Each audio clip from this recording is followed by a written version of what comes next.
지금 젤렌스키 우크라이나 대통령이 네네네. 9월 달에 북한군이 추가로 3만 명을 파병할 수 있다 이런 얘기를 했는데 워낙에 이제 국정원장도 하셨고 전문가시니까 이게 가능성이 있는 얘기인가요? 맞는 얘기인가요? 가능성은 배제할 수 없겠죠. 왜냐하면은 젤란스키로서는 북한군 파병을 가장 두려워하는 일 아니겠어요? 그런데 제가 국정원장을 해서가 아니라 지금 현재도 국회 네. 정보위원입니다. 그런데 저는 우리 국민들이 국정원을 믿어주십사. 그렇게 북한과 우크라이나 혹은 러시아가 움직이면요. 어떤 방법으로든지 대한민국 국정원이 그 정보를 캐치합니다. 그리고 CIA도 캐치할 수 있고요. 그래서 정보 공조를 하고 있기 때문에 영국의 MI6 이런 데 전부 같이 해요. 그렇기 때문에 거기에는 잡힌 게 없다. 이런 것으로 알고 있습니다. 그 보고가 이미 있었어요 국정원에서 사전에 이런 내용들이 없다라는 게 좀 확인이 된 건가요? 제가 보도를 보고 좀 확인해봤죠. 아 물어보셨구나. 음. 걱정 안 해도 되겠네요. 근데 김종대 전 의원님도 아, 군사 그렇지만은 전문가시니까 네. 그건 절대 걱정 안 해도 된다 하는 것은 있을 수 없고 배제할 수 없는 가능성이 예, 있다라는 우리 거죠. 김종대 의원 나오셨으니까 예. 아니 뭐 저는 공급 측면에서도 저번에 폭풍 군단의 거의 절반이 러시아에 갔었기 때문에 그보다 더 많은 3만 명이 지금 갈 수 있느냐 굉장히 회의적이거든요. 이럴 만한 병력이 과연 되느냐 이것도 있고 또 한 가지는 러시아가 굉장히 슬픈 전장입니다. 작년보다 전사율이 9배입니다. 이게 믿어지십니까? 1제곱킬로미터를 점령하는데 1,300명이 죽고 우크라이나 1명이 죽을 때 러시아인 8명이 죽습니다. 이런 식으로 해가지고 지금 말 그대로 고기 분쇄기라 그래서 신병이 한 달에 2만 7천 명이 징병이 되는데 전사자가 3만 7천입니다. 그러면 신병 한 명이 훈련소에 입대해 기대 수명이 2주예요. 지금 이렇게 많이 죽는 그 1차 대전 비슷한 소모전으로 갔다는 게 현대전의 역설입니다. 그러는 나중에 이게 이런 어떤 거 말 그대로 갈아 넣는 식의 이런 식으로 해가지고 너무나 참혹해서 지금 5년이 거의 다 됐는데 이게 바로 첨단 무기가 날아다니는 현대 전쟁이 맞느냐 할 정도예요. 여기에 북한군이 와줬으면 하는 건 푸틴으로는 너무 절박한 게 막 그냥 사람을 분쇄기에 갈아 넣었으니 모자란 거예요. 사람이 모자라요. 북한 같은 데서 지원을 했으면 하는 게 자꾸 이제 뭔가 요구는 있었지만 그지만 북한도 한계가 있죠. 이걸 어떻게 그걸 다 됩니까 이거? 맞습니다. 이렇게 말씀을 해주시니까 좀 생각이 드는 게 너무 전쟁이 오래되다 보니까 약간 무감각해지기까지 한 것 같아요. 그러니까 예전에 처음에 전쟁 났을 때는 걱정도 많이 하고 뭐 메시지들도 내고 그랬는데 그러니까 이제 너무 많이 이제 사람이 죽었다는 말씀을 해주시니까 좀 다시 한번 200만입니다. 양쪽 합쳐서 이것도 물론 추정치긴 하는데 어떻게 200만. 됐든 김정은 위원장으로서는 외화벌이가 잘 되잖아요. 그리고 러시아로부터 식량, 네. 에너지, 생필품 더 중요한 2% 부족했던 미사일 ICBM 이런 기술 협력까지 받기 때문에 마치 박정희 대통령이 월남 파병을 해서 그 사병들로부터 삥땅 뜯은 돈 미국에서는 월 800불 받아가지고 우리 사병들한테는 한 150불, 200불 주어서 그걸 가지고 경부 고속도로를 놓고 경제 중흥을 했잖아요. 네. 지금 딱 그 현상이 북한에서 일어나고 있는 겁니다.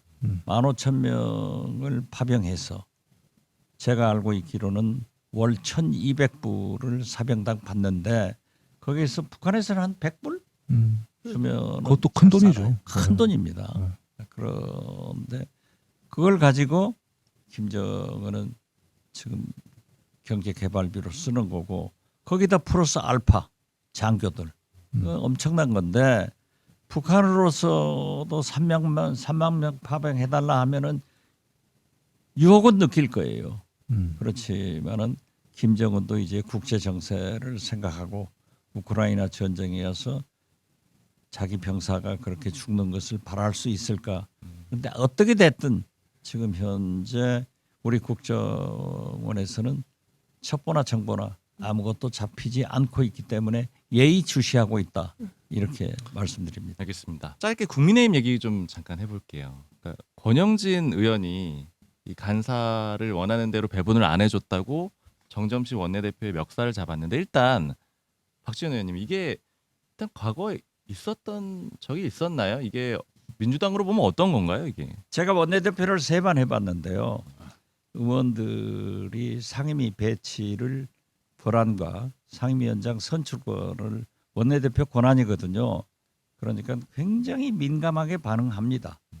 그래서 옛날에는 환노위 법사위는 죽어도 안 가려고 하고 젖과 꿀이 흐르는 국토위 한자위 완전히 이런데 가나안 땅입니다. 많이 가죠. 그러니까 시대가 치열해요. 바뀌었네요. 시대가 지금. 또 지역구 의원이라고 하는 것은 자기 지역의 발전을 위해서 예산 확보가 영혼하고 똑같아요.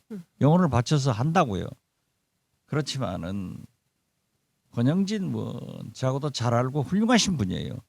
대구시장도 하고 재선 의원 한 사람이 그걸 가지고 역사를 잡는 것은 잘못이죠. 그런데 더 재밌는 것은 이 망나니 춤이 칼춤이 지금 시작되더라고요. 거기에다가 권영진, 진종호 또 조경태 의원 조경태 들어왔습니다. 줄줄이 나오네. 아주 잘 나가더라고요.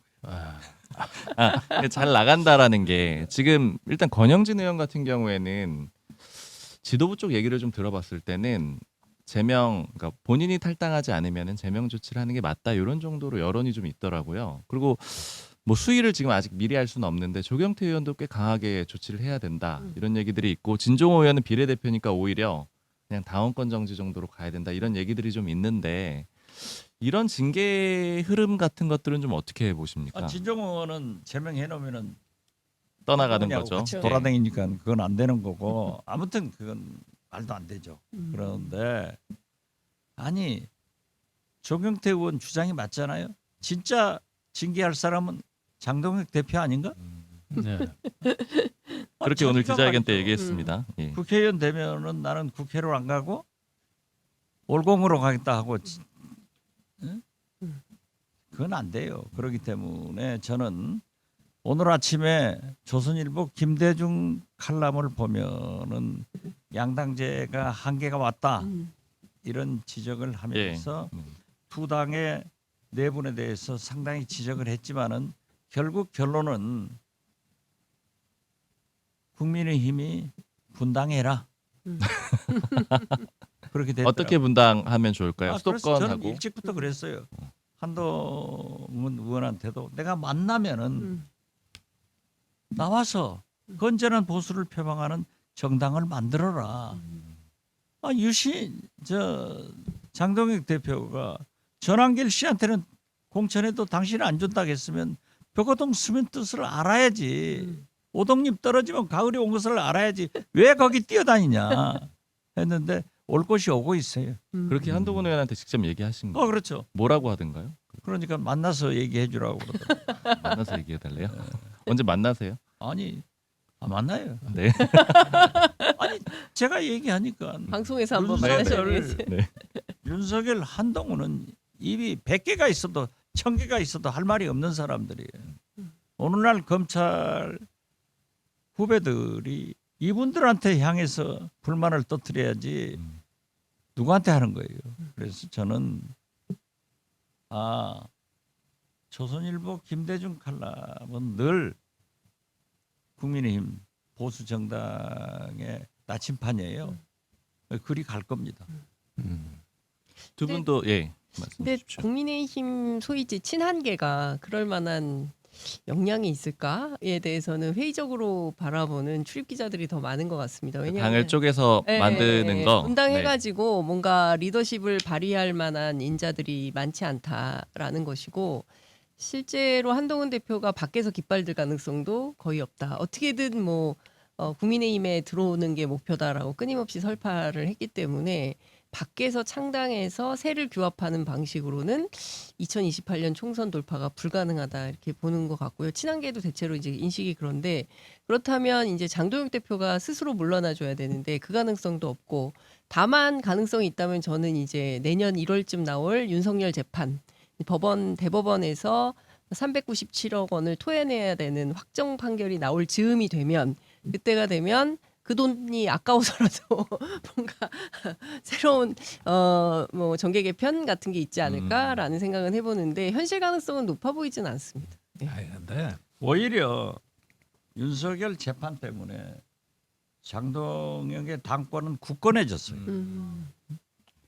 왜냐하면 서울시장이라 차기 당권을 꿈꾸는 안철수, 나경원은 지금 장동혁한테 딱 부터 굳건하게 세워주잖아요.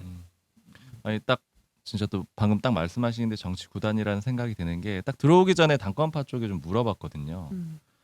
근데 하는 얘기가 요 397억 원, 요 문제가 만약에 최종적으로 확정이 돼가지고 법원에서 그렇게 되면 장 대표는 천막 당사를 칠 거라는 거예요. 천막 당사를 치고 당원들한테 모금을 할 거랍니다. 근데 그렇게 되면은 당권이 더 강력해질 거라고 자기들은 아니 생각을 하더라고요. 1,300억이나 있는데 뭘 또 모금을 또 합니까? 물론 이제 뭐 구체적인 계획이 나온 건 문제가 아닌데. 아니라 네. 정치는 흔드는 사람이 없어지잖아요. 예. 안철수, 음. 오세훈이 도태되니까 음. 그 자리를 지금 생각하는 안철수, 나경원이 호시탐탐만 하는 게 아니라 호시 침침하고 있어요. 아니 너무 또 이것도 또 제가 들은 얘기를 또 기가 막히게 바로 해주시는 게 너무 신기한 게 안철수, 장동혁 두 의원이 연합이 가능하다는 거예요. 왜냐면 말씀하신 대로 서로 원하는 게 달라서 장동혁 대표는 연임하면 되고 안철수 의원은 서울시장 하면 되니까 역시 정치 구단이시죠. 혹시 김종대 의원님도 말씀 주실 게 있으면 한 말씀 근데 듣고. 그 양당제에 대해서는 간단하게 한 말씀 드리자면은 이게 박근혜 대통령 때는 분당을 했습니다. 그 저 바른정당으로. 그때는 다당제가 구체화되고 실제 실현이 됐거든요. 근데 지금은 왜 어려운가 이렇게 보니까 그때 학습 효과인데 이 양당제의 물적 기반이 너무 강해요. 저기 그 국민의힘은 한나라당 때 차떼기 정당 이래로 단 한 번도 당의 자산이 줄어든 적이 없습니다. 그때 당 연수원까지 팔아가고 여의도 당사 헌납하면서 거의 길바닥에 나앉았다 그랬잖아요. 그때보다 그 이후로 자산 증가 속도가 더 빨라져가지고 금방 다 복구했습니다. 그러니까 이게 국고보조금에다가 뭐 어떤 선거보조금에다가 2중 3중 받아가요. 이게 우리나라에서 정당 사업은 절대 안 망하는 사업이에요. 망하지는 않아요. 망하질. 그런데 왜 저기 밖에 나가 못 차리냐 하면은 저 좋은 플랫폼을 저 수구들한테 주고 우리가 밖에 나가 천막을 차려? 이 생각하니까 기가 막힌 거야. 그래서 억울해서 더 못 나가요. 장도혁 보니까. 대표가 그 천막 당사 친다는 것도 그냥 쇼지 실제로 뭐 당을 그렇게 포기 안 할 걸요. 예, 물론 이게 좀 문제의 핵심은 당을 포기한다는 얘기는 아니고 그냥 당사를 네. 팔고. 국민의힘의 분당은 한동훈 의원이 그럴 배짱이 있느냐, 그렇지. 예, 네, 그게 문제죠. 맞습니다. 예, 그런 희생을 할 사람이냐, 그건 아니거든요. 그렇죠. 예. 한동훈 의원은 간만 보는 거예요. 맞습니다. 그러니까 그러니까 간동훈 한동훈이 진짜 그런 어떤 그 큰 대담한 어떤 그 저 선택을 한다면 진짜 위협입니다. 진짜 민주당한테는 다음 선거에 진짜 위협이 될 수가 있는데 결국 간만 본다 그러면은 그렇게 위협은 아니라고 보여요. 그렇죠. 예. 잘 됐는가 그대로. 그러니까 저렇게 그러니까 잔챙이 정치만 하는 거예요. 간만 보고.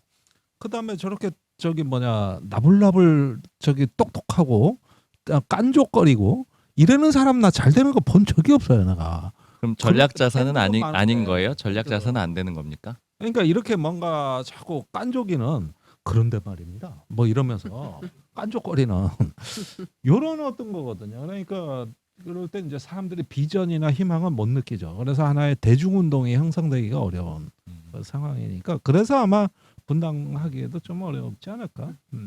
아니, 오늘 말씀이 너무 재밌어가지고 원래 국민의힘 얘기도 좀 많이 하려고 했는데 앞에 부분이 길어져서 네. 이제 내용을 좀 맞춰야 될 것 같고요. 광고 말씀부터 좀 전하기 전에 우리 슈퍼챗 쏴주신 분들 좀 먼저 읽어드리고 가겠습니다. 모노노트님, 보안수사권 이대로 넘기거나 정청래가 당대표가 되면 차기 총선에서 큰 대가를 치를 겁니다. 이렇게 올려주셨고요. 슈퍼챗 감사합니다. 아까 중립을 계속 지키셨던 것 같은데.